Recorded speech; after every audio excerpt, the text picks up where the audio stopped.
जातियां तो रहे पर जातियों का अहंकार न रहे।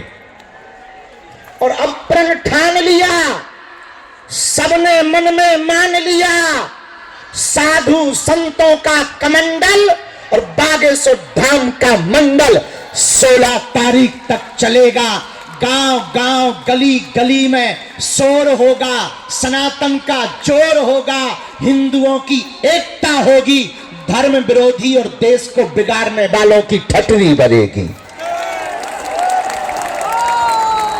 2-3 बातें हम बहुत विनम्रता पूर्वक आज कहना चाह रहे। ये पदयात्रा 80 करोड़ हिंदुओं की है। भारत में रहने वाले 150 करोड़ भारतीयों के हित के लिए 150 किलोमीटर की पदयात्रा है। इस देश में रहने वाला प्रत्येक व्यक्ति सनातनी है, जो सनातनी नहीं है वो तनातनी है। इस भारत में जन्म लेने वाला व्यक्ति सनातनी है। और पूरे बागेश्वर धाम के पागलों से प्रार्थना है, तुम पूरे 10 दिन की पदयात्रा में हमने कोशिश पूरी की। पूज्य बद्रीनाथ वाले महाराज जी रात भर जागे, पूरा बागेश्वर मंडल रात भर जागा, पूरा सुंदरकांड मंडल रात भर जागा, पूरे संत समाज रात भर जागे। हम सबने कोशिश की कि तुम्हें व्यवस्था में कोई कमी ना हो, पर इन 10 दिनों में व्यवस्था नहीं, आस्था देखना। इन 10 दिनों में तुम व्यवस्था देखने मत चलना, सनातन का धर्म जो ध्वज देख करके चलना। धक्का लगेगा, थोड़ी दिक्कतें आएंगी, कई बार तुम्हें कंबल ना मिलेंगे, पर तुम डटना नहीं, तुम हटना नहीं, डटना, तुम उलझना नहीं, सुलझना, तुम चलते रहना। क्योंकि चलोगे नहीं तो हिंदू एक नहीं होगा, और हिंदू एक नहीं होगा तो भारत हिंदू राष्ट्र नहीं होगा। कौन कौन भारत को हिंदू राष्ट्र होते देखना चाहते हैं? कौन कौन हिंदू एकता चाहते हैं? तो कोई रोकेगा तो तुम रुक जाओगे, कोई विरोध करेगा तो क्या तुम डर जाओगे? व्यवस्था नहीं मिलेगी तो क्या तुम भग जाओगे? कौन कौन वृंदावन तक, बांके बिहारी तक चलना चाहता है? पक्का पक्का पक्का। हम भी वचन दे रहे, आप कदम से कदम मिलाकर चलो। हमारी तो बहुत छोटी सामर्थ्यता है, इन संतों की कृपा है, इन संतों का साथ और सनातनियों का हाथ। और नवंबर 7 एक ऐसा दिन आज का होगा जब भारत में एक विचारक क्रांति की यात्रा प्रारंभ हो रही है। यह यात्रा विचारक क्रांति की यात्रा है। यह यात्रा कास्टवाद को शून्य करके राष्ट्रवाद को बढ़ावा देने की है। इस यात्रा में हम लोग 10 दिनों तक रोज सुबह राष्ट्रगान, हनुमान चालीसा के साथ अपनी पदयात्रा 7 संकल्प लेकर प्रारंभ करेंगे। और नाम जप करते हुए धर्म ध्वज आगे चलेगा, उसके पीछे हम सब चलेंगे। धर्म ध्वज के साथ साथ चलेंगे, धर्म ध्वज से आगे नहीं चलेंगे। जहां जहां विश्राम होगा वहां अखंड कीर्तन होगी। जहां जहां विश्राम होगा वहां पर गौ माता का पूजन होगा। जहां जहां विश्राम होगा भोजन और भजन दोनों की व्यवस्था होगी। इन 10 दिनों में हमको एक बात याद रखना है, बालाजी का मिलन बांके बिहारी से हो रहा है। यमुना मैया का मिलन वृंदावन वाली यमुना जी से हो रहा।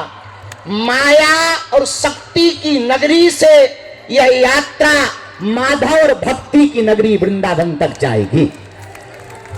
बोलो जय सिया राम, जय सिया राम। हरे हरे, भारत हिंदू राष्ट्र की, सत्य सनातन धर्म की, गौ माता की, छुआछूत की करो विदाई, हम सब हिंदू।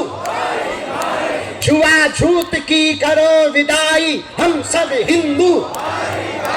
भेदभाव की करो विदाई, हम सब हिंदू। हम सब हिंदू, हम सब हिंदू। अब लोग हमसे आज पूछ रहे थे कि बाबा पदयात्रा से क्या होगा। सुनो, एक तो हिंदुओं का डर खत्म होगा, दूसरा हिंदू एक होगा, तीसरा पूरी दुनिया को हिंदुओं की ताकत का पता लगेगा। जब फ्रांस के लोग अपनी सड़कों पर उतरकर फ्रांस को बचाने के लिए सड़कों पर उतर सकते, इंग्लैंड के लोग अपने देश को बचाने के लिए सड़कों पर उतर सकते, तो हम भारतीय क्यों नहीं अपने भारत को, सनातन को बचाने के लिए सड़कों पर उतर सकते। किसी ने हमसे कहा बाबा यात्रा से दंगा होगा। हम कहा दंगा वाले ठटड़ी के बड़े दूसरे हैं, इसमें गंगा बहेगी। ये दंगा के लिए नहीं, गंगा के लिए पदयात्रा है। ये तनातनी के लिए नहीं, सनातनियों के लिए पदयात्रा है। हम किसी के विरोध में नहीं हैं। हमें मुसलमानों से भी दिक्कत नहीं, ईसाइयों से भी दिक्कत नहीं, पर यदि वो गजवाए हिंद कहेंगे तो हम भगवाए हिंद बना के रहेंगे। यदि वो सर तन से जुदा करने की बात करेंगे तो जो अभी पाकिस्तान में 9 जगह फटाके फूटे, वो उनके, हमारे पास फटाके तो है नहीं है, पर देश की सेना तो फोड़ ही सकती है। तीसरी बात और सुनो, 1947 में एक विशेष मजहब मुसलमानों के द्वारा मांग हुई कि हम भारत में नहीं रह सकते। अच्छी बात है, उनके लिए अलग टुकड़ा बना दिया, नाम हुआ पाकिस्तान। क्या हुआ? पाकिस्तान। ठीक हुआ, अच्छी बात है, बट ही गया। लेकिन अब जो शेष बचा भारत, उस भारत में जहां 80% हिंदू रहते हैं, वो तो हिंदू राष्ट्र हो जाए। जब पाकिस्तान इस्लामिक राष्ट्र हो सकता है, 65 से ज्यादा देश इस्लामिक देश हैं, 95 से ज्यादा देश ईसाइयों के देश हैं, एक देश यहूदियों का है, एक देश बौद्धों का है, तो पूरी दुनिया, Burma, Indonesia, Cambodia, Fiji, Mauritius, Bharat, Nepal, इन देशों में रहने वाले हिंदुओं के लिए एक देश होना चाहिए। आज नहीं कल होगा। किसी ने कहा बाबा हिंदू राष्ट्र की डेडलाइन क्या है? हम कहा जिस दिन तुम्हारे जैसे पढ़े लिखे नक्कटा हिंदू राष्ट्र की मांग करेंगे, उसी दिन भारत हिंदू राष्ट्र हो जाएगा। चौथी बात, बहुत विनम्रता पूर्वक सुनो, हम लोग ये पदयात्रा जो कर रहे हैं, लड़ाई के लिए नहीं, हम तलवारों की लड़ाई पर भरोसा नहीं करते, विचारों की लड़ाई पर भरोसा करते हैं। पूरी पदयात्रा में हम लोगों को किसी के खिलाफ नहीं बोलना, केवल हमें अपना घर संभालना। अपना घर है जो हम भेदभाव में फंसे, छुआछूत में फंसे, ऊंच नीच में फंसे, अंगड़ा पिछड़ा में फंसे, इनसे ऊपर उठकर 14वीं शताब्दी में रामानंदाचार्य भगवान ने जो कहा था, जात पात पूछे नहीं कोई, हरि को भजे सो हरि को होई। हम लोगों को इसी बात को पकड़कर चलना है। सुबह से लेकर सायंकाल तक नाम कीर्तन करते हुए चलना है। एक बात हम पक्की कह रहे, आप लोगों का यह पुरुषार्थ, आप लोगों का यह त्याग, आप लोगों की यह मेहनत व्यर्थ नहीं जाएगी। आने वाले समय में जब भारत हिंदू राष्ट्र होगा, तो तुम्हारे भी नाती पोता चिल्लाएंगे कि हमारे बब्बा भी पदयात्रा में गए थे। जैसे बाबरी मस्जिद का ढांचा ढहा था और राम मंदिर बना था, तो उसमें दीदी माँ की चर्चा, पूज्य हमारी बुआ जी की चर्चा आज तक होती। बोले कौन आया? बोले शेरनी आई है। कौन? बोले पूज्या दीदी माँ, जिन्होंने ललकार कर ढांचा को गिरा दिया, बाबर की जगह रघुवर का नाम छपा दिया। तो कालांतर में जब हिंदू राष्ट्र बनेगा, तो आपके नाती पोता पन्या पप्पू जो छोटे छोटे छोटे छोटे और छोटे छोटे पीढ़ी दर पीढ़ी होगी, तब वो कहेंगे कि जब हिंदू राष्ट्र का बिगुल बजा था तब हमारी बहू भी गई थी, हमारे बब्बा भी गए थे। इसीलिए इस पदयात्रा को पूर्ण धार्मिक रूप से रखना, विनम्रता पूर्वक चलना, लाइन में चलना, प्रशासन की बात मानना, कोई अस्त्र शस्त्र लेकर ना जावे, किसी दूसरे संप्रदाय के पूजा पाठ के स्थलों पर हमें किसी भी प्रकार का उपद्रव नहीं करना है, बहुत विनम्रता पूर्वक। और हमें लगता है कि निश्चित है कोई विधर्मी पदयात्री का भेष बनाकर तुम्हारे बीच में आएगा, वो तुमको भी भड़काएगा, खुद भी उपद्रव करेगा, उसको तुम पहले ही ठठुरी बाहर के प्रशासन को सौंप देना, ताकि किसी भी प्रकार से हिंदुओं पर, सनातनियों पर लांछन ना लगे। एक व्यक्ति ने कल हमसे पूछा, पत्रकार महोदया ने, कि भारत हिंदू राष्ट्र क्यों जरूरी है। हमने कहा पहले हिंदुत्व को समझो। हिंदुत्व की विचारधारा किसी एक धर्म की नहीं, जीवन जीने की शैली है। इसी विचारधारा में हो सकता है वसुधैव कुटुंबकम अहिंसा परमो धर्मः। एक सनातन मात्र ऐसा है जो पूरी दुनिया को परिवार समझता है। इसलिए हम सभी सनातनियों को आज यही धर्म सम्राट स्वामी करपात्री जी को स्मरण करना है। उनको हम सब प्रणाम करते हैं। अब एक ही बात कह सकते हैं धर्म सम्राट स्वामी करपात्री जी के लिए कि हे भगवान, हे महापुरुष, हम आपके समय पर थे तो नहीं, पर आज भी हमको आपकी वह चेतना याद है, स्मरण है, जब आपने गाय माता के लिए सड़कों पर गोलियां खाई, डंडे खाए। लेकिन अब हम सब ये प्रण ठान लें कि अब रुकेंगे नहीं जब तक भारत हिंदू राष्ट्र ना हो जाएगा। भारत हिंदू राष्ट्र होगा तो गाय माता राष्ट्र माता होगी। भारत हिंदू राष्ट्र होगा तो सनातन संस्कृति का प्रचार होगा। और जब हम आ रहे थे तब हमको नेपाल वाले कुछ लोग मिले, बोले गुरुजी नेपाल से हमका टेंशन ना लो, तुम चलो हम तुम्हारे इधर चलेंगे। तो बोले मतलब, हम कहीं मतलब सीधा है, तुम हमारा देश हिंदू राष्ट्र बनाओ, हम तुम्हारा बनवा देंगे।